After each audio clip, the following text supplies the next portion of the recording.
His offer was really, really sharp. That's helping overworked local service businesses reclaim time through simple automations. But the copy was trying to do too much. In this Clarity Jam, we dug into his messaging wedge that instantly clicks for his buyers, why AI powered is costing him clarity, and how a few tweaks to his FAQs and testimonials can tighten his entire funnel. Let's get into it. My name is Alan Vitasovic. I'm an entrepreneur from Burnaby, British Columbia, Canada. I've spent a good part of the last couple of decades leading customer operations, business strategy, and product initiatives, mostly in music tech and SaaS world. These days, I'm focused on helping small businesses and creative individuals and teams work smarter through utilizing latest advancements in automation and AI. When I'm not doing that, you'll probably find me organizing and playing in local basketball leagues in around Vancouver, which I'm also very passionate about, and which is sort of one of my side ventures where I'm also trying to apply similar principles that I advocate clients to apply as well. I love it. How did you come up with the idea for Stay Tuned Group? Well, Stay Tuned Group kind of evolved through several phases. It started as sort of like a digital agency to build SaaS products for the music industry and music tech. And as you know, as 9 of 10 entrepreneurial startups that fail, it also didn't work out. I sort of kept the concept and refocused it on solving different problems. And one thing that I sort of recognized is amongst my friends or colleagues or people I play basketball with, there's a good portion of people who own small businesses or like service-based businesses, small operations where they're doing it by themselves or very small teams. And I noticed that they are, potentially inefficient in the way that they do certain things, especially about administration, scheduling, basic level of communication with potential customers, answering questions, and just kind of displaying their offerings and services. And with advancements in AI and workflow automation services, I recognize that there's a lot that I can do for them to help them reclaim their time or grow their businesses, whatever their focus is.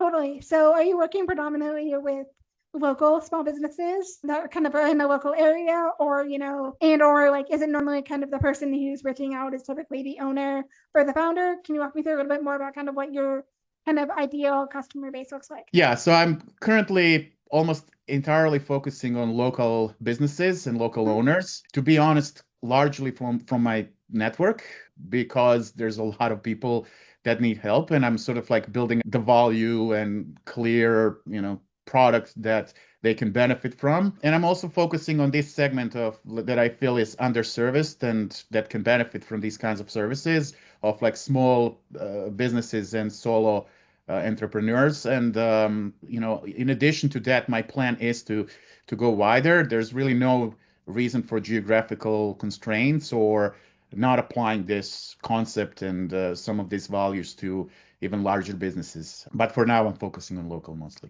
Yeah, is there like any specific industries that you're in, or is it, yeah? Basically, any kind of business that is service based and that relies on scheduling those services. Right now, I'm working with a lot of legal sector, like primarily notary publics, the beauty industry, like hair salons and nail salons and businesses like that, personal trainers, tattoo artists, basically anyone who's providing services and could use an assistant to help them run the business more efficiently. Got it. And is it normally the owner hiring you? Yes, because most of these businesses are basically just the owner or like very small teams. So yeah. Got it. And what were they doing before they found your company? There's a lot of improvisation, very scrappy ways of doing things. They're spending a lot of time on the phone, answering calls and text messages and WhatsApp messages, and like any possible channel to acquire customers and to answer their questions. A lot of repetitive questions, a lot of copy pasting something they have saved somewhere in a notepad or Word document. Their websites are typically something that they've built early on and never really updated. So I don't necessarily work on updating their websites or anything like that, but I do sort of like a light audit and find ways we can improve without big investments. And they're completely not utilizing things like smart forms that can trigger actions or feed information in particular places, scheduling services that can organize their not only their appointments but also communication with customers prior to appointments or after appointments, requirements that could make those appointments more efficient, so they're not wasting times. And there's a lot of manual work, and by implementing some of these things that I work on, we can offload a lot of it. And the thing is, like, I don't like to look at everybody as a cookie cutter approach, offering same things to everybody and assuming that everybody has the same motivation. Some of these people want to grow their businesses and get more work. Some of these people want to reclaim their time and enjoy life more. And in both cases, reclaiming some of their time by helping them with use of technology is very beneficial for them. Totally. And what's the number one pain point these customers have that you're actually solving for these clients? I think it's a burnout, overworked, but not driven by their craft, more driven by supporting their business. Got it. Yeah. So you're basically what I would call a messaging wedge, aka kind of your differentiator, the thing that makes your the thing that kind of someone realizes when they're talking to your company and they're really like, okay, this is, the moment where I know I need this. That's kind of your messaging wedge. So in this particular case, it sounds to me like some of that would be, hey, helping overworked local service businesses in kind of a local area avoid burnout. Would that be accurate? Yeah, I think that's a big part of it. And in some cases, it's just inability for them to grow their business, being constrained by the administrative support that they need to do, and just lack of time to focus on growing the business. All right, so this is my homepage, staytunedgroup.com. It's basically, I wanted to keep it very simple to display exactly what the problem is that I'm solving, what the clear measurable benefits are for potential customers if they utilize my services. I also wanted to make it clear of what the value proposition is and how it applies to them, and the fact that I look at every case individually. I don't have like a template that I just blindly sell and apply to all the customers, assuming they all have same motivations and same needs. And so it's a very simple web page. The home contains most of the information that you would need to know what it's all about. A little bit more details about the idea and the company and the services, ways to contact us, and then some testimonials from some customers that I actually helped, and call to action to book a strategy call.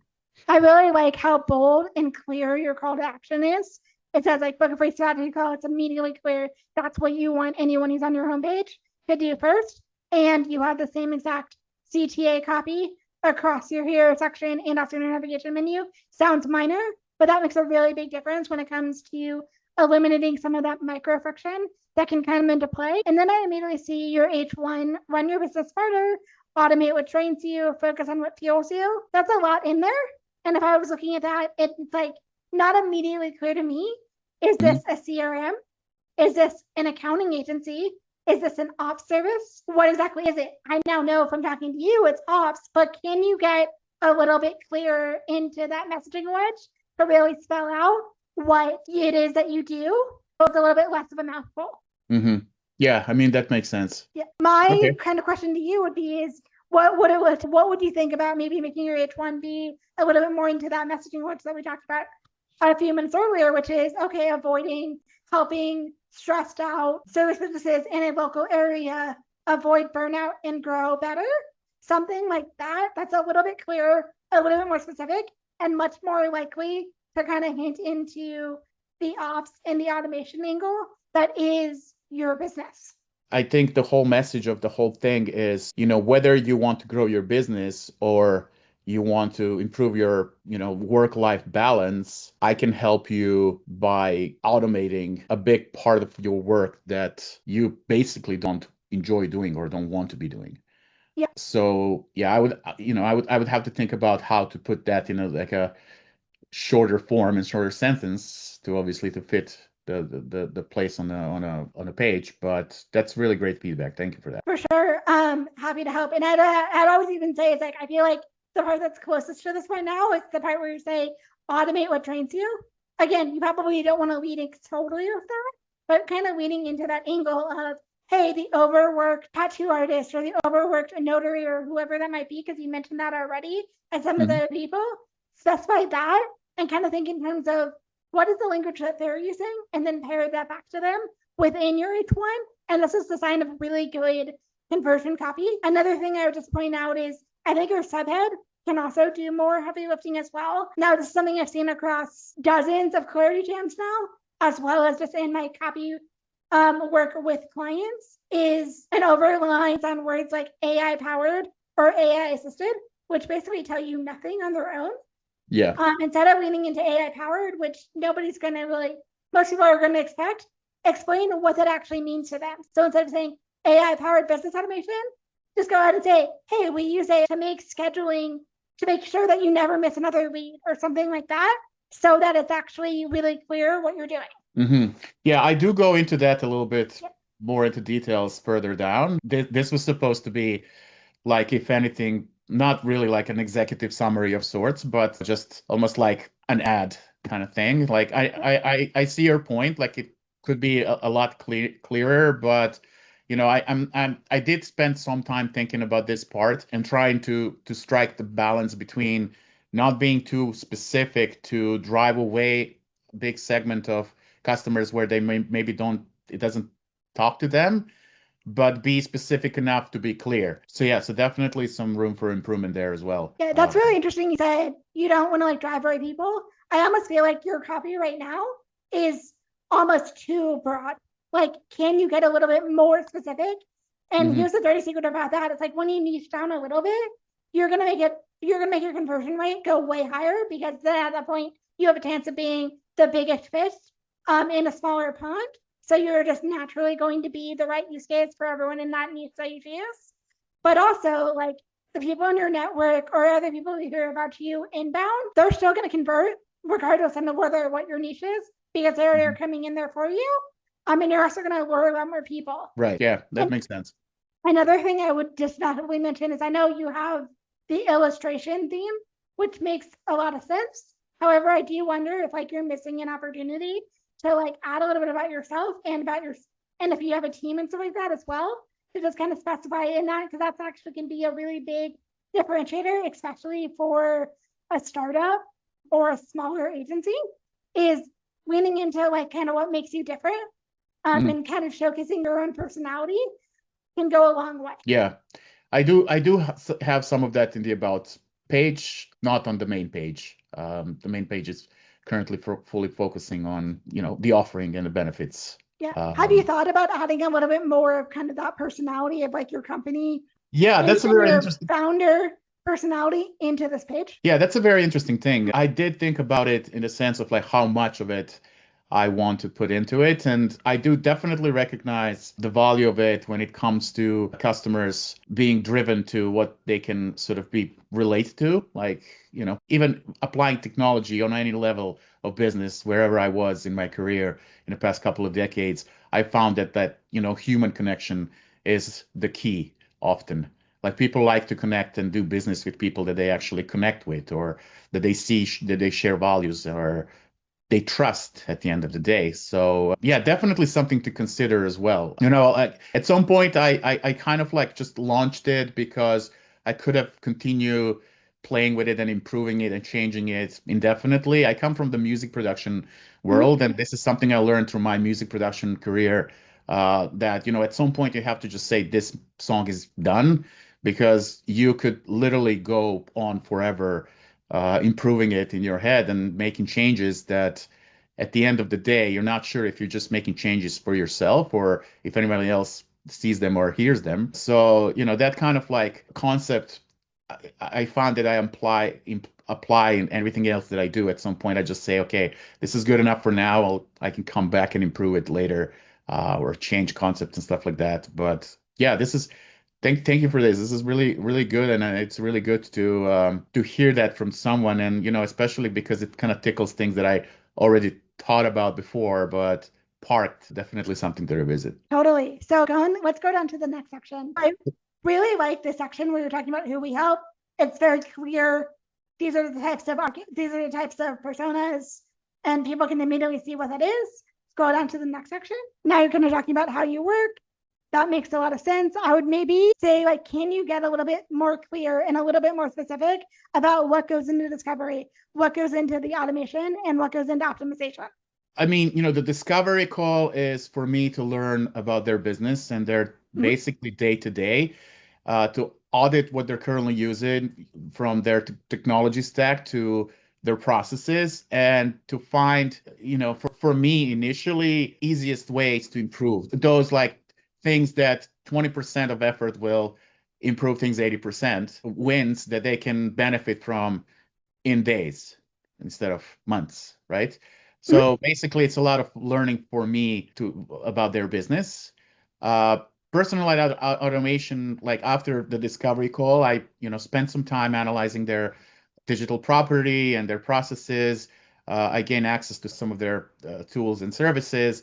And then I come up with a proposal of what I can do for them and what the time frame is and what the cost would be, from operational costs per services that they would implement to costs of setting it up on my end. And then ongoing optimization, which I find very important. And I'm not, trying to upsell this as something that will generate me more money or take more money from them. But I feel like, a lot of them do the same mistake that they've done, let's say with their website. They get excited that they have something in place. Next thing you know, it's 6 years later and it's like outdated, dysfunctional, inefficient. So, especially with leaps of advancements that are happening, especially on the AI side of things, there are things that can be vastly improved every month by just little touches. And it's inexpensive, ongoing support that I can provide to them. Yeah, So I would basically, definitely say what you said there and kind of refine the section to kind of add a little bit more of that into this. So it actually reads as your process and not something that's a little more generic. Yeah, that was the idea, but I guess, it has to be a little bit more clear. Okay. Yeah, scroll down. So I like this. We're kind of giving some examples of the type of work that you can do. Now you kind of see the social proof. And I'm going to argue a couple of things. Scroll down to the next section. Your social proof. I would argue, because I was looking at your testimonials, that like I actually think this quote is doing you less than the actual longer version that you already have within the testimonial. So I would maybe tell you to specify that, because the more specific and the more actionable a testimonial is, the more likely it's going to help you convert. And then also, if you happen to have, I don't know, 3 or 6 or 9 of them, I would add at least 2 more of them into the section just to further reinforce kind of the rule of threes, which really help with conversions, and also just give you that social proof. That's okay, this is a company that's very credible. Yeah, I'm actually in the process of acquiring a couple more. That is the plan, and either to put some sort of like, I like that concept of threes, kind of lean towards it in everything. But as they come, I feel like this could be like a really nice carousel of like relevant testimonials or things that will show people that it's legitimate and it actually provides value from real people. And I like to link back to businesses that I helped so that people can not only see that these are, actual people and legitimate businesses, not some made up stuff, but also maybe drive some business to them as well, which is, just a residue beneficial benefit that they can enjoy by just being part of it, just being generous enough to provide this kind of feedback for me. Right on. Do you want to go ahead and scroll to the FAQs? Awesome. So before I get into this, what are the 3 biggest reasons people do not hire your company? I think one would be the misconception that workflow automations and AI is complicated, expensive, and not for me, because I'm just a plumber and I don't need that. I think that would be first one. The second one, I think it's just kind of a fear of technology, in the sense of like, how will I work this? How will I maintain this? Will I be, you know what I mean? Like, sort of like, I'm not a technical person. I don't know much about this kind of stuff, and I'm not going to be able to benefit from it. And yeah, I think maybe cost would be the third one. I know they're all kind of like intervene between them, but yeah, I'd say probably those 3. Yeah, the reason I was asking that is because in my experience across many of these credit jams, and then also even just when I'm writing for my clients, is your FAQs, particularly on our homepage, are like the number one best way to handle like objections. So those three objections that you just listed out, I would actually specify all three of them at the top of your FAQ, and then maybe part down some of the other ones where it's like, how much does it cost? If you're not going to give an actual, oh, well, you actually give a number. So in that case, keep it. But like other things where it's like, what kind of businesses do you work with? That's kind of filler and things that you already have elsewhere on your page. Yeah.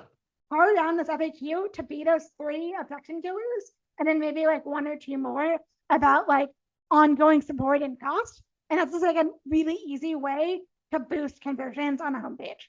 Okay, so basically, to overly simplify it, am I going to be able to benefit from this due to my, technical level of proficiency and the type of my business, cost-related stuff, and how will I support this long term? Sort of like that. Okay. Totally. And then maybe doing another one about the fear of AI, because you could have kind of hinted that as well. Like, do I actually even need to be doing any of this at all? Like, that's probably a really big objection in your market. Put that in there and then come up with the answer that is, the one that's actually going to be reassuring. And that's how you actually end up closing a lot more strategy calls that turn into like clients. Mm-hmm. Yeah, that's very interesting. Like, I feel like it's almost like I think that the issue of AI and sort of like resistance to it, and like I ran into that a lot. Like I post on LinkedIn both for the business and privately, and whenever there's any question of AI, there's an army of like people who are strongly opposing to it for variety of reasons. But like what I find very interesting is like almost like these completely opposite fears or like concerns about AI or like issues that I see with not just customers but business people in general is like number one is like will AI replace make us lose jobs, is it a bad thing? And on the other side it's like almost like people are sort of like fearing AI as something new and unknown and threatening, which is probably the same way any technological leap has been perceived in the past, from industrial revolutions to cars being invented to AI now. And on the other side is like, oh, AI is a buzz, is a trend now. Everybody's using it, so I have to too, or I'll fall behind. And while helping businesses like this, especially, I feel like the first question has to be is what problems do you have? And then the question is, do we need to utilize AI to help you with those problems? Because it's not always the case. In many cases, business automation in a wider sense of like connecting tools and working on automating workflows and connecting data and processing it in the proper way doesn't really involve AI, and it can be utilized just like that if it makes sense for the business. So yeah, I think AI is a very controversial subject right now, and probably addressing something about it would be a good Yeah, I idea. would definitely do that. And like I said before, your FAQs are just a really important way to handle objections. Anything else before you wrap up? No, not really. I mean, thank you for the opportunity to show you what I'm working on, and thank you so much for your feedback and input. I'm definitely going to revisit the page and the offering and address some of these things. I would just like to invite everybody to stay curious, keep learning, keep taking advantage of things that we are inventing every day to help us be more efficient and to help us enjoy life more. Be open-minded and participate in conversations. Don't just listen yourself talk, but listen to others talk, which is more important. Yeah, well said. And thank you again for coming on the Friday Jams, Alan. Thank you.